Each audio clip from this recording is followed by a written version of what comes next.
They're going to be angry too. What do you mean? The women are going to be angry if they don't have them, I bet. Not angry, they won't be women anymore. Oh, that's a good point, huh? Yeah, that's true. Yeah. So once they're not women, man will die too. Wow. So it's not by ice or fire or bomb. If we don't do that beforehand, in 28,000 years it can happen, but this calculation was made, I'm sorry, I said the wrong number. It's about 3,400 or 3,500 years ago they made this calculation. So approximately 24,500 or 25,000 years later this can happen, because it is a fact that moon is moving away from the earth approximately 15 millimeters. So we're on the clock right now. Yes. 25,000 years you will die. Is it okay?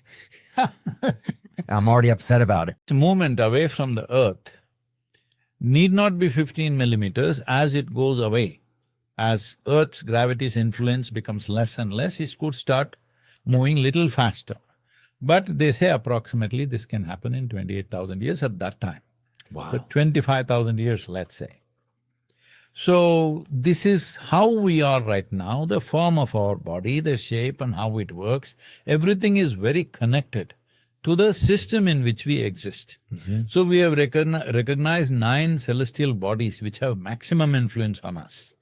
There are 14, 15 of them, but 9 of them have very strong influence. In that, the most important 3 are the sun, the moon and the planet itself. So we are a consequence of this planetary system. Wow. This happened approximately 14,000–15,000 years ago or more. This question was asked to the first yogi. We call him Adi Yogi, that means the first yogi. Adi Yogi? Yeah, that means the first yogi. The first yogi was asked this question, that all these things you're teaching us and we are struggling to understand and grow, why can't human system be evolved to a bigger possibility? Essentially they're asking, why can't we increase the size of our brain or capacity, something like that. So he explained something. He said, if something like that has to happen, some fundamental change in the planetary system needs to happen, otherwise it cannot happen. You have reached the peak of physiological evolution. But of course, anything that we said in the past we don't believe, it has to come from our universities and laboratories, all right? Yeah. Today our laboratories and universities are saying this neurologically. If you want to increase the capacity of your brain, one thing you can do is pack more neurons into your head. Okay. Like a lot of children come like this. They come with excessive neuronal capacity, but they're unstable. Yeah. Because too much. They are brilliant, but brilliance can't do anything without balance, you know? Yeah. It'll work against you. Oh yeah, a lot of kids are really unbalanced. Yeah. So one simple thing to do for these children is, unfortunately, here you take them to the doctor, medicate them to… See, when you give a medicine to slow down something, everything slows down, all right? You don't have a tablet which will go and act only in that place. It will slow down everything. Sedations are given to children like anything. It's a wrong way to do it. If children are like this, the thing you need to do is take them out into the mountains, make them climb, play a game, swim. Physical activity, intense physical activity, it'll burn down what is excess.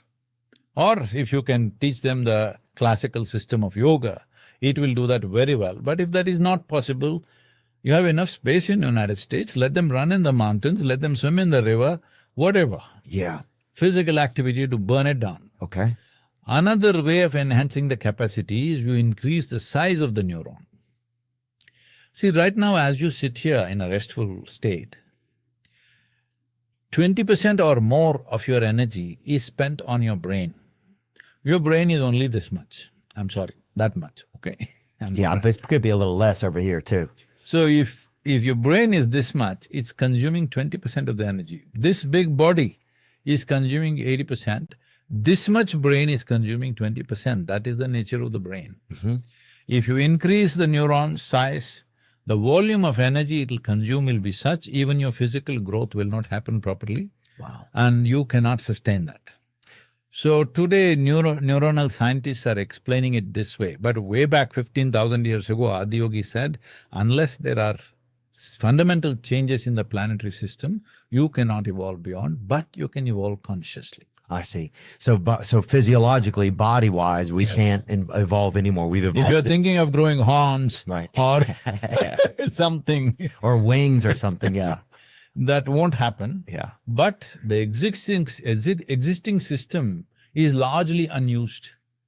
So the inner system, Yes. the conscious. No, don't even go to consciousness. That's another thing. If you wish to go there today, we will go, otherwise we won't go. Okay. Just the neuronal system is largely unused. Most studies say our brain capacity is only used 8 to 12% in average human beings. Wow. Some are using up to 20%. Yeah, some are not. Yes. 20% is still not a great percentage No, yeah. because It's like a G minus, I think. I don't know what that I don't is. even know what it is. Because I didn't go to school much, so I don't know what grades they gave me. Yeah. Well, just imagine they were good, you know? So if we only are using up to 20%, but you believe that we can evolve that. Yes, Wow. you can push it. If you push it to 100%, you'll be 5 times at least, probably many, many fold more than what you are right now in terms of your intelligence and capacity, which some human beings are displaying, all right? Yeah. So initially you said about this whatever. See, for example, the number of things I'm doing, probably I don't know what you know about us. The number of projects and things, all being done by a volunteer organization. Every day, I have to guide them. It's not like they're professionally trained. Running a volunteer organization means nobody's trained for the job. Yeah. They're enthusiastic. Yeah, they're enthusiastic. Yeah, and people not direct. Trained for the job. Yeah. And you can't fire them for inefficiency. So try to run something like this. Over 18 million volunteers across the world. Really? Yes, part-time. Full-time, over 6,000 full-time volunteers. Massive projects being run in many places. We are the largest ecological movement on the planet right now. We are the largest tree plantation program on the planet right now. Replantation? Tree plantation. Replantation. We just completed about 25 or 26 days ago, we completed 114 million living trees. Wow. So all this takes a certain amount of work. And also our programs are going on all around the world. For all this, it takes a lot of management. Yeah. At any given time, I can run 14 tracks in my mind, they're all simultaneously working. Every building that is designed, I design it. From a door bolt to window to everything, I get engaged. Yeah, from the windows to the walls, yeah. Now I'm trying to withdraw from those things, but this is how it's been for the last 30, 40 years. Wow. So, people ask me, Sadhguru, so much work, how do you unwind? I said, I don't wind myself up. Why should I unwind? You wind yourself up and then you want to unwind. Yeah. The important thing is this, which unfortunately very sad consequences are happening to people because somewhere they have also realized this. The most important thing is, if you want to be stress-free, you must be intoxicated. If you want to be stress-free, Yes. you must be intoxicated. Yes, intoxication does not mean your Uncle Jack Daniel. Yeah. Intoxication means, as I already said, this is the most complex chemical factory. If you create a certain chemistry within you, you are always stoned, but not unalert. Because we are not against intoxication, we are against incompetence.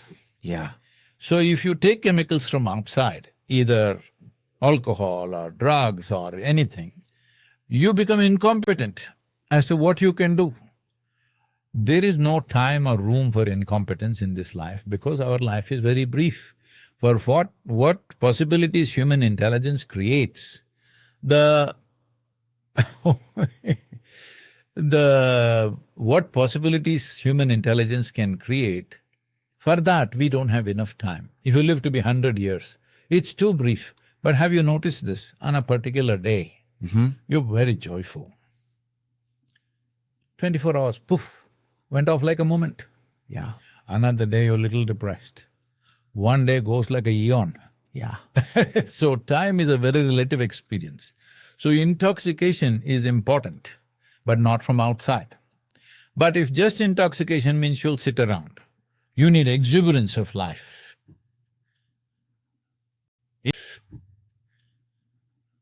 If exuberance and intoxication is there at the same time, then you know how to be still. Stillness, exuberance, intoxication.